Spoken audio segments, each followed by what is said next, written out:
everyone, my name is Valencia Justica Nazaretha. I am a student at Frater Junior High School, Kendari, Southeast Sulawesi. And I'm here to tell you a story about the origin of Mermaid. Once upon a time, in a kampung at the province of Central Sulawesi, Indonesia, there was a family consisting of a father named Bedolo, a mother named Maloti, and 3 children. 2 of them were male and 1 female. Bedolo worked as either a fisherman or a farmer.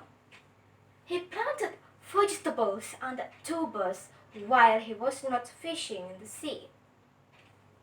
One of the customs in this family was having breakfast together every morning. In a morning, all the family members gathered in the kitchen for having breakfast. Menu for the day was baked shearfish. The stock was so many at that time, thus they wouldn't eat them at the moment. Bedolo asked his wife to save the rest for the lunchtime. "Honey, save the rest for lunch," Bedolo said. "All right," Maloti answered. By the end of breakfast, Bedolo went to work, keeping an eye on his vegetables land. Maloti, his wife, put the remaining bagged shearfish at a meat safe. The day went on, and it was almost the midday. All of a sudden, one of the children, the youngest, ran to the house in a hurry as he got starving. Maloti was coming out of her affection to her child, then at a moment served the youngest with a plate of rice and the side dishes, his baked shearfish.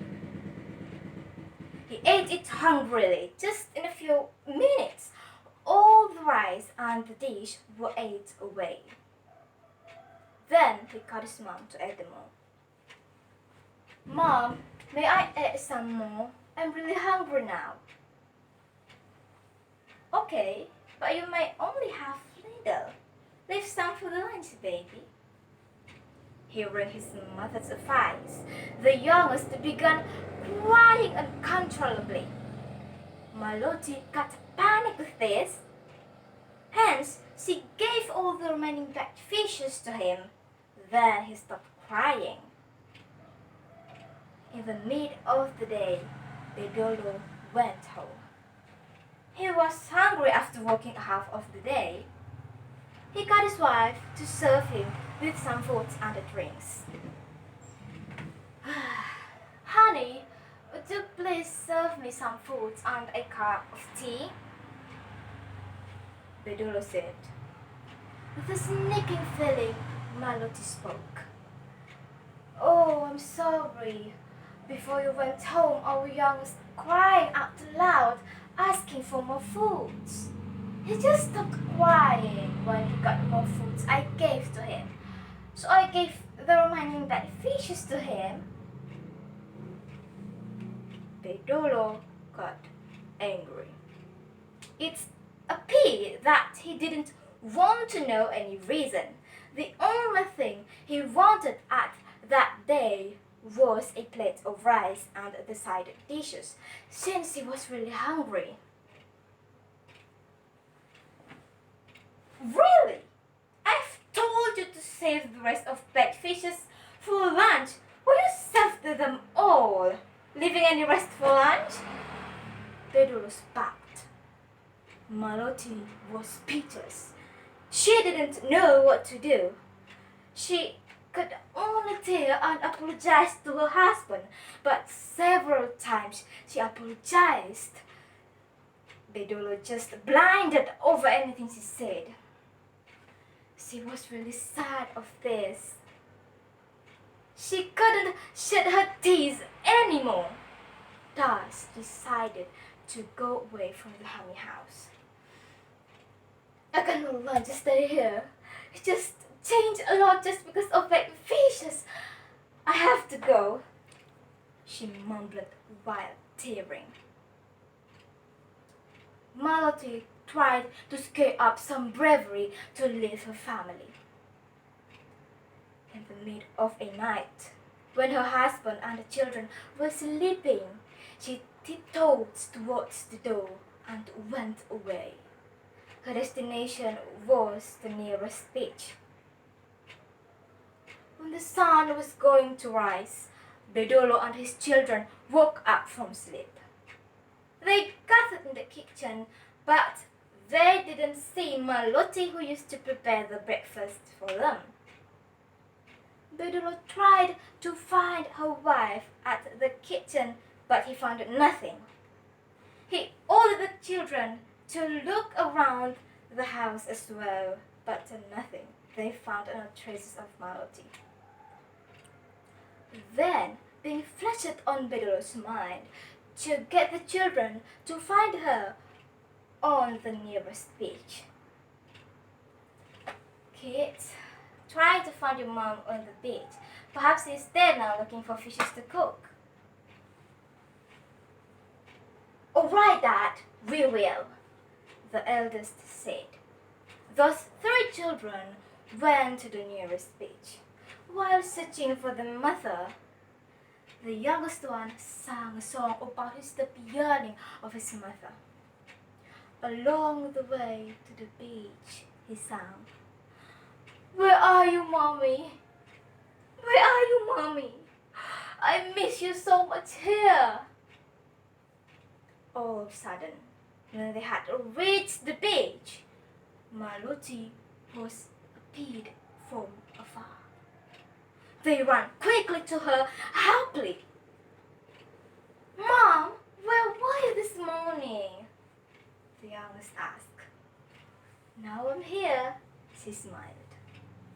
"Hey, I have some fishes to cook this day. Will you bring this home?" she said, pretending as if she wasn't sad. "No, Mom, we won't go home without you along with us," the eldest shouted, appealing to her mother to go home. Hope soon falls down. You better go home first. I'll see for more fishes. I'm going home after this is done, she assured them. Those children believed it. They went home bringing some fishes to cook that day. At home, they told Bedolo that their mother was on the beach at that day. "You're right, Dad. Mommy was on the beach looking for fishes. And here are the fishes she got." "And why didn't your mom go along with you?" Bedolo quizzed. "Oh, Mommy will see for more fishes, Dad," the youngest replied suddenly. "Okay, how about baking those fishes now?" "Yes, of course, let's bake them," the youngest shouted, very happy. They baked the fishes together in the back of the house. When it had been done, Malloty, their mother, hadn't been back yet. "Kids, you said you're hungry, didn't you?" Yes, we are, but where's Mommy?" the youngest said. "What? Don't wait for your mother going home. Just eat them all now." "Huh? How about our Mom? She let these fishes alone, Dad." "Just shut up, kids. You don't need to care about her. She didn't care of me. All the foods were given to the youngest yesterday, didn't she? Now eat them all. No need to wait for your mother." They scared of Bedolo's part. The youngest was sad and cried. They not brave enough to dare their father, thus ate all the fishes, leaving no nest. until the mid of the day. When they have finished eating, they went to the beach again to find her mother. The youngest sang the same song. Where are you, Mommy? Where are you, Mommy? I miss you so much here.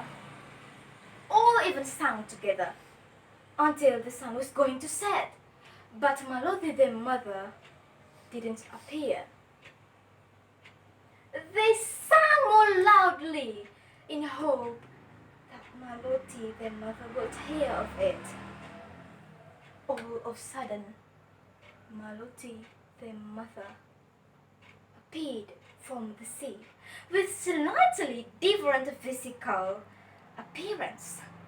Her head and trunk was a normal human, but she had a tail of a fish. She called for them to get closer, but they didn't want to. They couldn't believe it. No, no, you're not our mother. She has no scale skin as you. Simply you're not her, the eldest said loudly. She could do nothing over the situation, and at a moment's notice, she went away deep beneath the sea. Those children, they kept looking for their mother to the unknown places and never got back home anymore after this. Bedolo then lived alone without any wife as well as kids. The end. The moral value of my story is love conquers all and will sacrifice itself for others. Thank you very much.